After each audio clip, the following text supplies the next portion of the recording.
تقریباً 15-20 دن سے جو بارشوں کا جو سلسلہ شروع ہوا ہے اوور آل بلوچستان میں، تقریباً پورے پاکستان کے اندر، تو اس نے بڑی تباہی کی ہے۔ آپ کا جوب سارا جو ہے نا اس کی زد میں آ گیا، قلعہ سیفلا، موسیٰ خیل، لسپیلا میں بہت بڑی تباہی ہوئی، اور صوبت پور میں بھی آپ لوگ دیکھ رہے ہیں جس طرح کچی کینال کا جو پانی ہمیں زیادہ تر جو ہے کچی کینال نے جو ہے نا یہاں کو علاقے کو ڈیمیج کیا۔ میں سب سے پہلے تو شکریہ ادا کرنا چاہوں گا صوبت پور کے انتظامیہ کا، خاص طور پہ ڈی سی صاحب کا، کہ انہوں نے بڑی محنت کی، بہت زیادہ، حد سے زیادہ جتنا بھی تھا اس نے اپنے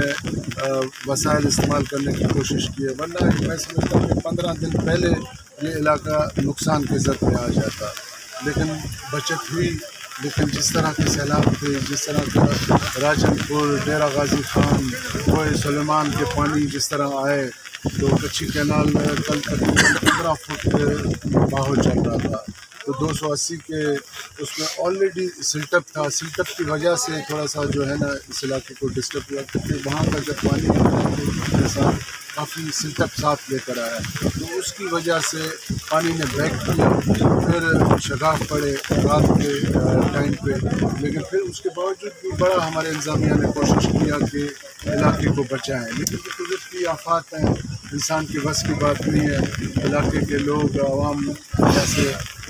جو ہے دعا کریں کہ اللہ کرم کرے۔ اس وقت بھی آپ دیکھ رہے ہیں کہ بارش ہو رہی ہے، اور یہ 2-3 دن مزید بارش ہوگی، اب ایک تباہی ہمارے سر پہ آ چکا ہے، تو ابھی کوشش ہے، ڈی سی صاحب ہے، انتظامیہ ہے، آپ کا اریگیشن والے ہیں، وہ سارے لگے ہوئے ہیں۔ پی ڈی ایم اے سے ڈی سی صاحب کا بھی رابطہ ہے، میرا بھی ہر گھنٹے کے بعد رابطہ ہے۔ انشاءاللہ تعالیٰ ٹینٹ بھی آ رہے ہیں، جتنا راشن ہو سکے گا وہ بھی آ رہے ہیں۔ پی ڈی ایم اے والے اپنی پوری ٹیم کو روانہ کر رہے ہیں، جس میں کشتیاں ہیں، لائف سیونگ جیکٹس ہیں، تو اس کی مدد سے میں سمجھتا ہوں کہ جو پانی ہے پھنسے ہوئے ہیں، عورتیں پھنسے ہوئے ہیں، بوڑھے جوان تقریباً سب پھنسے ہوئے ہیں، تو سب سے پہلے تو ہماری کوشش ہوگی کہ ان کو جتنی جلدی ہو سکے ریسکیو کیا جائے۔ اور دوسرا بھی کمشنر صاحب بھی آ رہے ہیں اور ڈی سی صاحب ہے، میں بھی ان کے ساتھ شامل ہو جاؤں گا، اور اریگیشن کا بھی ٹوٹل جو ہے وہ ذمہ دار لوگ آ رہے ہیں، تو بیٹھ کر ہم آگے کا لائے عمل طے کریں گے کہ جو ہمارے ڈرینس کے اوپر، خاص طور پہ ہیلدین ڈرین کے اوپر بہت زیادہ پریشر ہے، اس کو جب تک پراپر راستہ نہیں ملے گا، اور یہ راستہ آپ کو پتہ ہے جب تک ڈیرہ اللہ یار میں پراپر طریقے سے